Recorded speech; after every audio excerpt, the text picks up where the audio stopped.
کہ میرے اتنے بچے ہیں تو میں اتنے بچوں کی کفالت کروں گا. جتنے لوگ بیٹھے تھے ان سب نے جب یہ کام کیا گیا تو اللہ کو یہ بھی پسند آیا. تو اب 5,000 بچے نہیں 30,000 سے زائد ایسے بچے جو اپنی ماؤں کے پاس رہتے ہیں لیکن ان کا پوری سپورٹ کا نظام ہے. ان کو سکول میں داخل کراتے ہیں, ان کی فیس ادا کرتے ہیں, یونیفارم دیتے ہیں, گھر میں ان کو سہولت مہیا کرتے ہیں کھا پی سکے, اور ان کے کچھ پروگرامز کرتے ہیں جس میں ان کی اخلاقی تربیت بھی کی جا سکے اور ان کو شعور دیا جائے کہ آپ جو ہیں ایک فعال شخص بننا ہے آپ نے اور معاشرے کی ترقی میں حصہ لینا ہے. تو اس طرح سے یہ کوئی 32-33 ہزار لوگ بن جاتے ہیں جو یتیم ہیں. لیکن فیصل صاحب اس کے علاوہ کچھ ایسے بھی ہیں جن کے ماں باپ بھی ہیں لیکن وہ صبح جو ہے اسکول جانے کے بجائے کوڑے کرکٹ میں جا کے اپنا رزق تلاش کرتے ہیں. آپ نے اور میں نے سڑکوں میں دیکھ رکھا ہے. جی یہ دیکھ کے بہت ترس آتا ہے کہ ہمارے بچے تو صبح اٹھیں, نہائیں دھوئیں, ناشتہ کریں اور اچھے کپڑے پہنیں اور ان کو ہم گاڑی میں یا موٹر سائیکل میں اسکول چھوڑ کے آئیں, اللہ حافظ کریں, اور یہ بچے جو ہیں بغیر ناشتہ کیے بغیر جوتے پہنے پاؤں میں آمادہ کرتے ہیں کہ کچھ ہم آپ کو سپورٹ کریں گے, ان کو اسکول داخل کرائیں. تو اس طرح کے اب 86 سینٹرز پورے ملک میں بن چکے ہیں. تو ہزاروں بچے ایسے بھی ہیں. تو 35,000 سے زائد یہ موسٹ ولنریبل بچے ہیں اور 20,000 بیوائیں ہیں جو اس پروگرام کے انڈر آتی ہیں جس کو ہم آرفن یا فیملی سپورٹ پروگرام کہتے ہیں. فیصل صاحب اس پہ 2.5 ارب روپے سالانہ خرچ کیا جاتا ہے.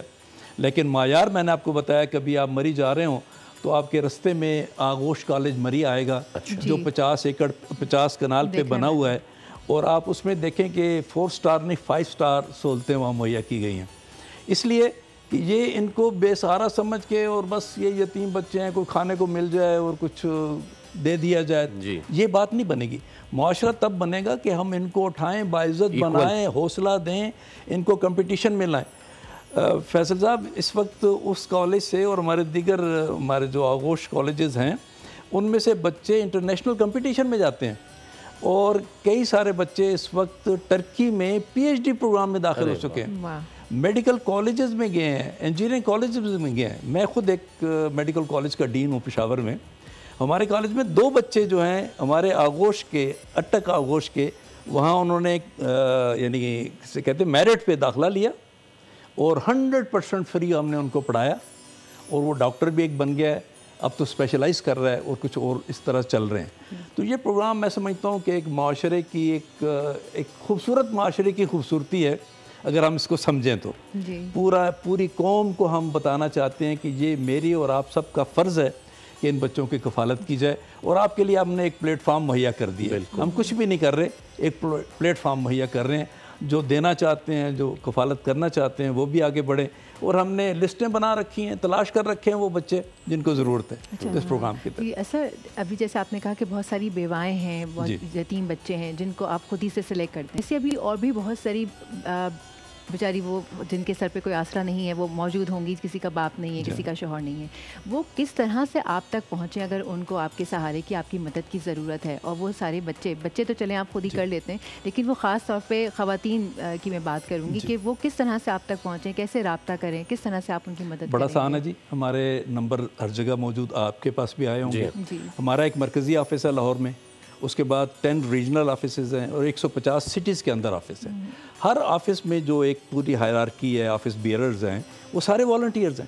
یہ 1900 بنتے ہیں مجھ سمیت جو ایک پیسہ بھی نہیں لیتے اس آرگنائزیشن سے, اپنا علیحدہ سے یا کاروبار ہے یا کی جاب کرتے ہیں. تو ان کے ہر ایک جگہ پہ ایک خاتون بھی ہے جو نائب صدر کہلاتی ہے ہماری. اچھا. اس خاتون سے وہ خاتون رابطہ کریں گی اور ان کا انٹرویو کرنے کے بعد اگر وہ سمجھیں گی کہ ان کی کفالت کرنی چاہیے, ان کی مدد کرنی چاہیے, تو وہاں اسی شہر کے اندر اس کی مدد کا پروگرام بنایا جائے. زبردست. بہت اچھی بات ہے. آپ ماشاءاللہ سے ایک معلم بھی ہیں, استاد بھی ہیں, پھر درد دل بھی رکھتے ہیں, اور ماشاءاللہ سے ایک ڈاکٹر بھی ہیں. ڈاکٹر صاحب میں چاہوں گا جانے سے پہلے ہمارے معاشرے کے ان لوگوں کو جو یقیناً صاحب استطاعت بھی ہیں, سب کچھ رکھتے ہیں, لیکن آج کل ہمارے ذہنوں میں یہ چیز آ گئی ہے کہ ہم کیوں, اور بھی لوگ ہیں حکومت وقت کریں یہ کام, باقی لوگ یہ کام کریں, ہم کیوں. تو میں چاہوں گا کہ ان سے اسپیشلی درخواست کر جائیں کہ وقت کسی کا ایک سا نہیں رہتا, خدا نہ خواستہ اس سے پہلے کہ کسی پہ یہ برا وقت آئے، خدا کی نصرت اور خدا کی رحمت حاصل کرنے کے لیے، خدا کا قرب حاصل کرنے کے لیے کیوں نہ ایسا کام کر جائیں کہ بجائے اس کے کہ ہم اداروں پہ، حکومت وقت پہ ذمہ داری ڈالیں، اپنا حصے کی شمع جلاتے جائیں۔ جی دیکھیں نا، اب ٹی وی پہ میں بیٹھا ہوں، آپ بیٹھے ہوں، ہماری ساری عوام بیٹھتی ہے، مایوسیاں ہیں، وہاں پہ ظلم ہو رہا ہے، لوگوں کو چیزیں نہیں پہنچ رہی، تو وہ جو شکوہ ہم کرتے رہتے ہیں، تو شکوہ ظلمت شب سے تو کہیں بہتر تھا، اپنے حصے کی کوئی شمع جلاتے جاتے۔ اور یہ ایکچولی ہم پر فرض ہے، ہم سمجھتے نہیں ہیں اس چیز کو، ہم سمجھتے ہیں کہ یہ رضاکارانہ کام کر رہے ہیں۔ میں نے ابھی کہا جی ہم رضاکار ہیں، رضاکار نہیں ہیں، یہ ہم ڈیوٹی باؤنڈ ہیں، اللہ کی طرف سے، قرآن کی طرف سے، اپنے پیارے نبی کی طرف سے ہمیں کہا گیا ہے، واضح طور پہ کہا گیا ہے کہ یہ جو مخلوق ہے یہ عیال اللہ ہے، یہ اللہ کا کنبہ ہے، بے شک، اور آپ نے اس کنبے کی کا خیال رکھنا ہے۔ میرے پاس اگر کوئی سامان آیا، کوئی پیسے آئے ہیں، تو یہ مجھے غلط فہمی ہوتی ہے کہ یہ میرے لیے اور میرے بچوں کے لیے آئے ہیں، اس پہ حق ہے، یہ اس پہ یتیموں کا، بیواؤں کا، بے سہاروں کا، ان کا حق ہے۔ قرآن مجید میں صاف کہا گیا ہے کہ یہ جو ہے اس پہ آپ کا حق ہے، لوگوں کا حق ہے۔ اگر وہ ہم حق تک ان تک نہیں پہنچائیں گے تو خدا نہ خواستہ اللہ تعالیٰ یہ ہم سے لے کے کسی اور کو دے کہ جو حق پہنچانے والا ہو۔ بالکل ٹھیک۔ تو اس لیے یہ جو ویسے مجھے کوئی مایوسی نہیں اپنے، سچی بات ہے، کیونکہ میں تو اس فیلڈ میں ہوں۔ جی، پچھلے سال ہم نے کوئی 24 ارب روپے کا کام کیا، کس نے دیا وہ؟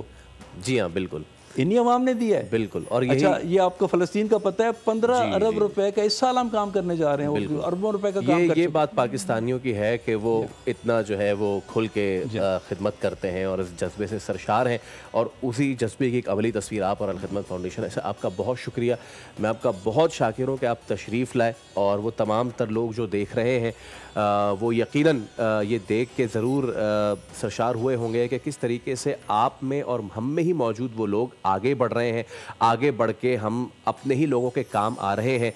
یقیناً جو یتامہ ہیں ہمارے معاشرے کا وہ حصہ ہے کہ جو کسی سے بھی کمتر نہیں ہے، کسی سے بھی نچلے درجے پہ نہیں ہے، ان کو اگر صرف یہ کہہ کے اور حقارت کی نظر سے صرف اس لیے آگے پیچھے کر دیا جائے کہ یہ یتامہ ہے، تو یقیناً یہ ہمارے لیے بہت ہی شرمندگی کا باعث ہے۔ تو ڈاکٹر صاحب کا ساتھ دیجیے، الخدمت فاؤنڈیشن کا ساتھ دیجیے، اور ایسے لوگوں کا ساتھ دیجیے تو ان کو معاشرے کا کارآمد فرد بنانے کے لیے رات دن کوشاں ہے۔ بالکل، اب پروگرام کا وقت ختم ہو جاتا ہے، تو مجھے اور فیصل کو دیجیے اجازت، ہم کل پھر حاضر ہوں گے، ہمیں اپنی دعاؤں میں یاد رکھیے گا۔ اللہ حافظ۔